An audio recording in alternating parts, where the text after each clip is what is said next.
Најпрвен добро вечер од овде од Куманово. Продолжуваме со изразување на револтот против погрешните политики на владата предводена од Зоран Заев и СДСМ. Пред да дојдам до поентата, би сакал накратко да се подсетиме на некои факти на кои што ВМРО-ДПМН во минатото предупредуваше.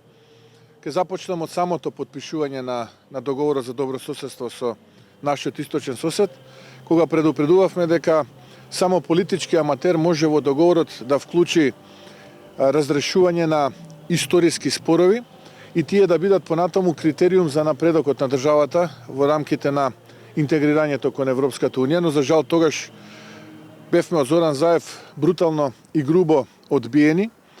Тој на еден акробатски начин го подпише овој договор за добрососедство и гледаме дека тие историски спорови не само што не се решение, туку представуваат и проблем. Сме биле во право, но за жал тоа што сме биле во право не ја намалува штетата која што ја нанесе на македонскиот народ, на македонската нација, на македонската држава екзибиционизмот на Зоран Заев. Во март месец предупредувавме дека меморандумот кој што беше донесен во бугарскиот парламент ќе биде составен дел од преговарачката рамка, но за жал и тогаш од страна на владеачкото мнозинство и од страна на Зоран Заев бевме убедувани дека тоа не е вистина, дека се тоа лажни вести и така натаму. Ке продолжам оваа година.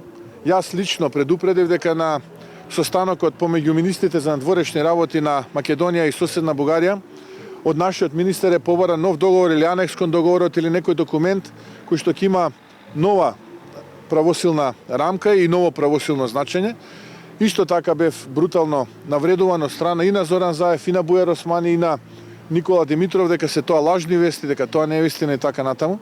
Но излезе дека сето тоа било точно и дека сме биле во право. Овој пат сакам исто така да ја предупредам македонската јавност, македонскиот народ, македонската нација, граѓаните во Македонија, дека ново именувањето на Владо Бучковски за посредник во спорот со нашиот источен сосед, човекот кој што имаше осудителна пресуда, а потоа преку Врховниот суд во владењето на Зоран Заев, а знаете како тие трас одлуки се носеле во Врховниот суд, беше ослободен.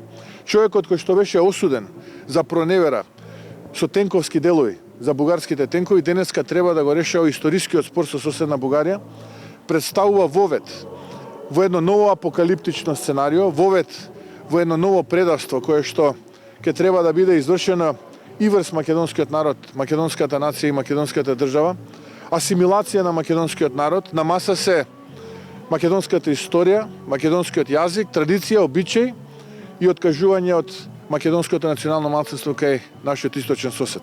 Од прилика за сето ова денеска преговара Владо Бучковски по налог на Зоран Заев и тој човек, не знам дали ќе успее во овие 7 дена, во периодот кој што следи секако ќе се обиде да земе дел од срамот кој што ќе биде нанесен врз македонскиот народ. Го предупредува македонскиот народ, граѓаните во Македонија, на будно следење на тоа што се спрема, што се подготвува, на тоа што се преговара, а ВМРО-ДПМН како политичка партија која што ќе предводи идната влада, која што ќе биде влада на национално единство, нема ниту една реченица од евентуално парче хартија кој што ќе го подпишат Заев, двојецот Заев и Бучковски, да го почитува. Нема ниту една реченица, ниту еден збор кој што планираат двојецот Заев и Бучковски да го подпишат, а кој што ќе биде на штета на македонскиот идентитет, на македонскиот јазик и на македонската традиција и обичаи да ги почитува. И благодарам. Ако имате други прашања, повелете. Благодарам. Благодарам.